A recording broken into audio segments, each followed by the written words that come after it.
let's move on then to the next presentation. Simon Vogt from Charge, who is working on incentivization of charging elsewhere in Europe, is going to talk to us about what he's doing and the plans for expansion of that service. Thank you, Simon. Great. Thank you, Simon, for having me. Hi together. It's a pleasure to join this very interesting, exciting panel. Yes, so I'm going to talk a little bit about Encharge, our EV startup, and yeah, a few words to my person. I'm Simon, one of the founders of Encharge, and I'm in this EV business since around more than 10 years. I started my interesting journey back in the days 2011 with BMW. I was mainly working on home charging at that time with the BMW i topics. And then I was with Porsche, the car manufacturer, the last 5 years. And I was then responsible for the Porsche charging service, so the Porsche EMP. And from that time, I'm a little bit familiar with the Irish market. So we had some discussions with the ESB guys, having interoperability, connecting to them via Giraffe. So quite nice journey. And let me share a couple of slides. And yeah, so let's see what we can do, of course, in Ireland as well. So I try to share. I think it should work smoothly. There we go. Can you see my slides? Is it working? Yeah, I see it. Oh, great. Wonderful.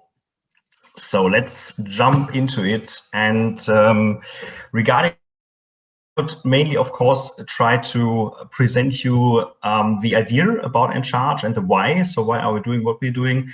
And of course, how could your users, your EV drivers in the Irish market can participate of Encharge? And as said, thanks, Simon, for the introduction, of course, for the invitation. As Simon briefly introduced, we are a kind of loyalty program. So we started with that 1 year ago. And the EV drivers here in our 5 European markets, they know us as the first loyalty program for free public charging. And how this works, I'll explain on the next slides. On this, I'd like to just give you a couple of guidelines, some key facts. So we are 3 founders from Encharge. We have around 800 partners on e-commerce on the platform, live in 5 European markets. So mainly the DACH region, like with Switzerland and Austria and Belgium, Netherlands are connected as well. And we're currently evaluating and roll out into UK and maybe Ireland this year. So therefore it fits perfectly that we're discussing today. Yeah, so let me jump into. So why are we doing what we are doing? So as said, I was dealing with EMP or MSP, private charging, public charging mainly for 3 years with Porsche. And we experienced a lot, especially a lot of pain points from the EV driver point of view. And we really try to make charging and the journey more attractive and bring more value to the waiting time. So what are you doing while the car is charging? So that's basically our target and the mission. Therefore, we see ourselves as a puzzle part in this complex ecosystem of CPOs, EMPs, roaming partners, site partners, and so there are many stakeholders in it. And we try to bring benefit to the B2B partners, CPOs, MSPs, as well as to the EV driver. So I think you are kind of aware. I just saw the prices for public charging, I think for ESB. If we would have those prices in Germany, I think everybody would be happy. For example, in here we have got Ionity with 79 cents up to €1.10 per kilowatt hour for HPC 350 kW. And so we see that the charging price is really a barrier, a hurdle for the EV adoption in Europe. So this was the first thing we thought, okay, we need to solve the charging price. It must be cheaper to charge publicly, must be maybe on the same level, like as you know this from private charging. So this is the first point why we launched Encharge. And the second pillar, the second thing we were discussing is this waiting time. So this is it's cool because it's not a pain point, it's an potential, because there's a new thing. As an EV driver, you need to wait from 15 minutes to a couple of hours until the car is fully charged, and that time is very nice. to promote offers from site partners, for example, coffee for free, to do cross and upselling. So this is basically pretty much the foundation of Encharge. And what are we in this game? So we are a tech company mainly working with a tech platform, and we're serving both. We have got B2C customers. This is the EV driver, and for the EV driver we have got an app available on the App Store. And with this app, the EV driver can deal with our loyalty program, with a bonus program. And I stated that we started on the public field, and we're currently moving to the private use case. And I just heard some discussions you had on the panel, very exciting.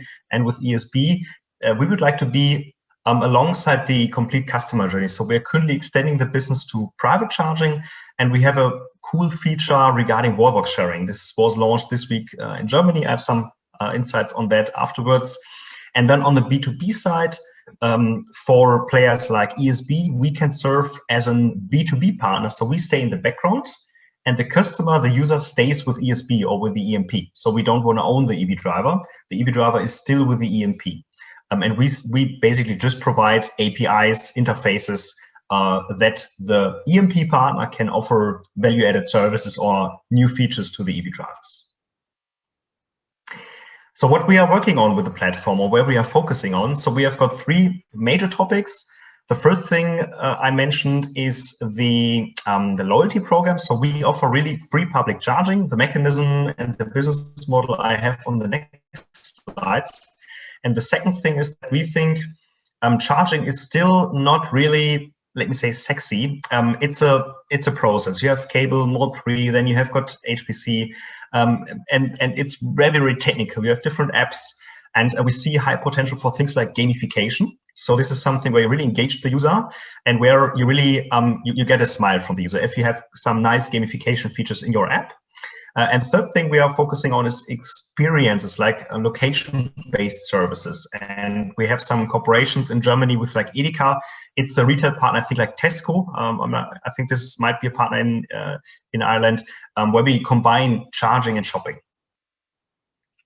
How does our business model work? So, of course, we can't give anything away for free. We need to find some revenue streams. And so we got a cool stream. We have built this platform, as said, reconnecting partners. And I initially stated we have got 800 e-commerce partners, and we promote, you see this in here, we promote our partners on our platform. So we do kind of advertisement for them in front of our EV drivers, of the users. And for that advertisement, we get a commission. We get a fee, or we take a fee.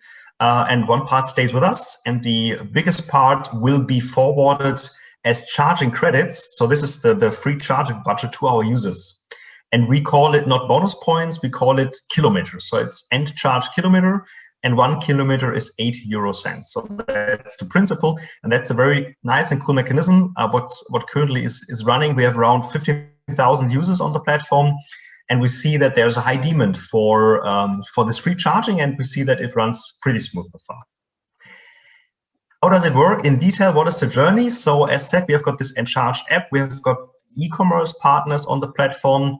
I think you might not know Otto. It's one of the biggest e-commerce platforms in Germany. You can get like everything there, whatever you like. And so it's a very attractive shop. We arrange different deals with the partners. You can see in here 1 kilometer per €3 turnover. And so it calculates based on the turnover on the basket. And then the EV driver, they get rewarded with those kilometers. In this case, they receive 144 kilometers, and this is equal to 12 to 13 euro. And that's the charging budget which can be transferred, forwarded to the EMP partner app, and then charging is basically for free. That's the working principle for the loyalty. Regarding gamification, I think you guys are pretty much aware, you are experts. Content is a problem, right? To have curated content on the charging station. I think the ESB colleague, Connor, you mentioned that dynamic data is key. To have a dynamic status, that is key. But of course, there are a couple of further needs from the user to see the picture. Where can I charge? Is there enough space? Is there a cable attached? How does the station look like? What is there a display? Is there something around? And so during my time at Porsche, we were searching for content, for pictures, but we couldn't find those. So we invested a lot in buying pictures. And so we, with Encharge, we thought, okay, let's maybe turn it around. And the EV driver, they are at the station anyhow. So they're at the station. And we started to ask them, please take 4 pictures from the station, one from the front, from the parking space, from the entrance, and from the surrounding. And we reward them with charging credits. And this basically leads to pretty crazy days. So in the last year, in the summertime, around June, we got more than 1,000 pictures a day. And there was competitions on the blogs, like who got more. At that day, as I think this is a little bit old, around 80,000 pictures available in the market. And this is something where I really get the smile of the EV driver, because they're there anyhow. They can just take a picture and they get charging credits, which then can be reused for free public charging. And so that's a pretty cool one, what we really like, and we see the engagement in the community. Third thing I mentioned is this experience, so location-based. You, of course, you know Booking.com, so we have a cooperation with Booking. We arranged the hotels and matched them with the charging stations, so you can see if you plan a route where you can charge and have your stay. And as said, in Germany, like you can compare Edeka to Tesco, we have a nice cooperation where Edeka pays the charging session, and we handle, let me say, the processes in the background. Maybe you might know a couple of those partners. So this is basically our current partner setting in terms of EMPs. So we have a mixture of, let me say, national EMPs. This is like EMBW or those Maingos, and then international, like Plug Surfing, you will know, the Porsche charging service, you will know. And so this is pretty much our current footstep. Of course, we like to extend to the markets and find some partners who'd like to work with us. I'm now jumping into the use cases, and I think this is something what, of course, might be interesting for you, because you might ask yourself, okay, how could this work for my user? Or I am a CPO, what is there for benefit? Or I'm an EMP, and I try to really bring up the different use cases you have, starting with the profiles, private, public charging, customer type, B2C, B2B, and then I try to really bring out the, let me say, the portfolio you have in mind on a very high level. Of course, there might be other things, but this is something what we mainly discuss with the partners. So they are offering private energy contract for charging at home, nothing special. They're offering wall boxes for charging at home, offering EMP products for B2C, B2B. They're offering charging stations at retail partners. So they install, they run, they maintain those charging stations. And they have got the charging station operations. So B2B with an operations system, and they need to put a high focus on high availability.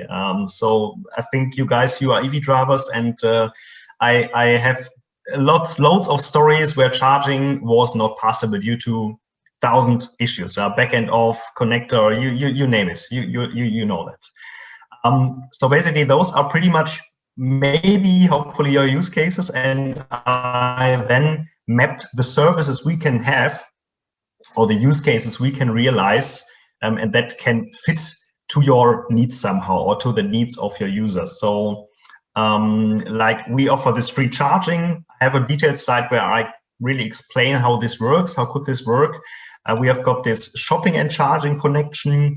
Wallbox sharing feature is something what is very interesting. We have got something regarding optimized operations, and then we have got charging credits for private energy. For the day, due to the time, I would focus on those four use cases. The first one in here, as you can see, is this free charging use case, and the idea is basically that we have a backend connection with the EMP partner, and your EMP user connects once with our app, and then we channel the available budget to the EMP partner.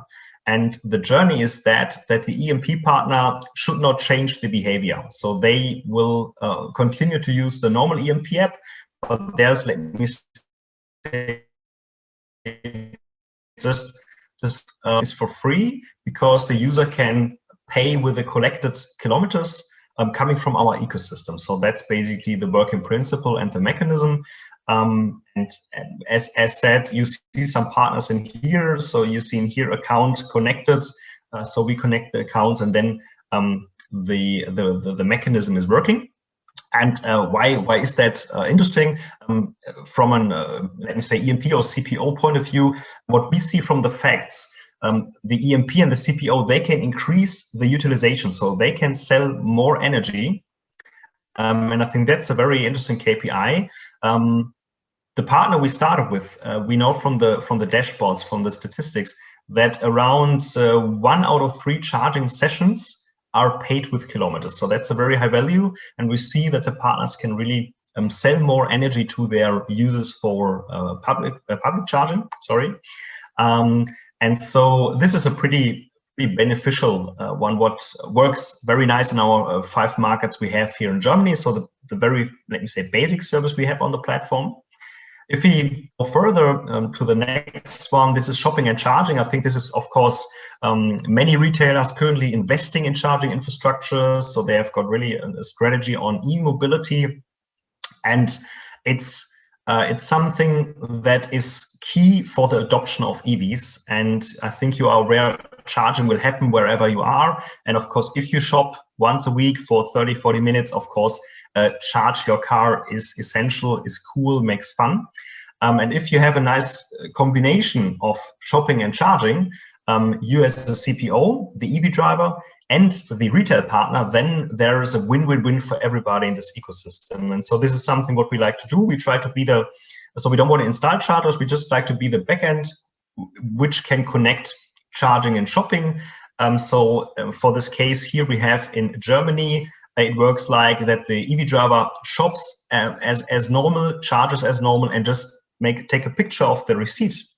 And then everything is done automatically. So we have an artificial intelligence software scans the receipt, and then we can, let me say, reward with charging credits as well. Furthermore, the wallbox sharing use case, this is something what I like pretty much. And I think I'm looking forward to the discussion we can have. I don't know how this is handled in Ireland. In Germany, we see that there's a high demand, but we have got very strict requirements and laws in Germany. The calibration law, the Eichrecht, we have got requirements regarding the pricing. So public charging based on minutes or flat is not allowed in Germany anymore. So it's just only allowed is kilowatt hours. And so it's very complex to offer your private wallbox to the public.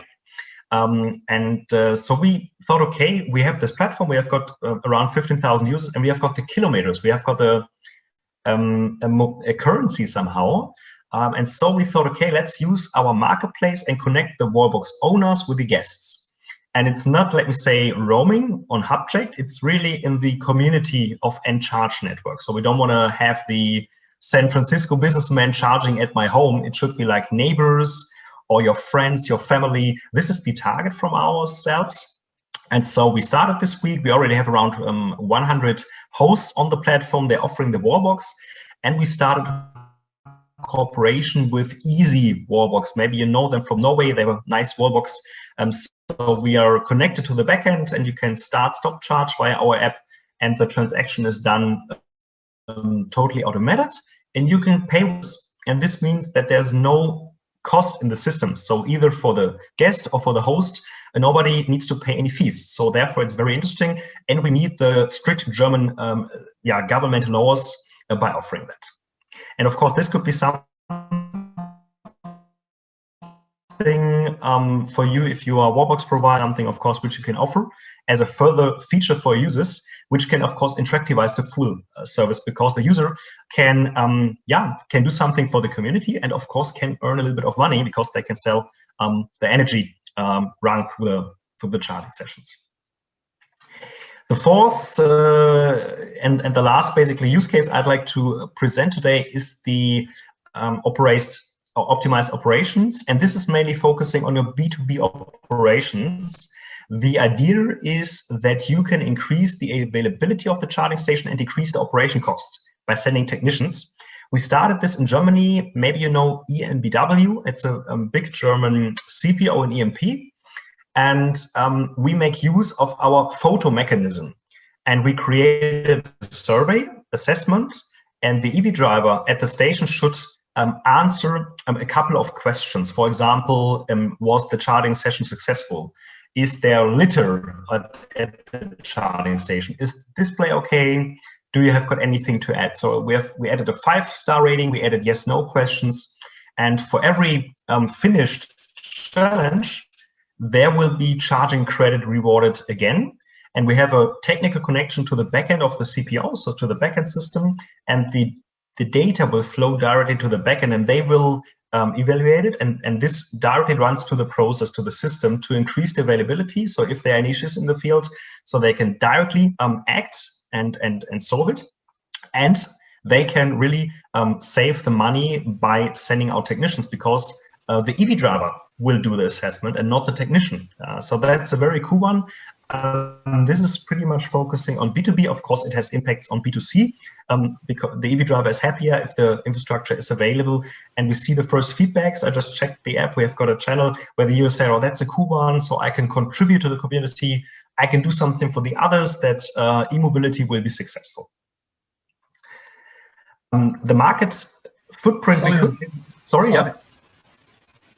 I just couldn't.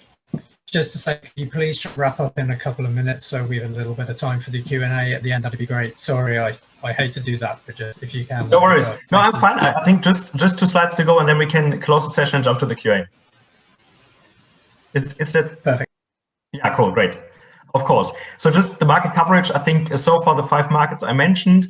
This is something we're currently evaluating, and I'm into deep in the UK rollout, and I could really imagine that we can link those UK and Ireland. And for that, of course, I need to go a little bit more into deep, but I think this is something we can take afterwards in the next weeks or months.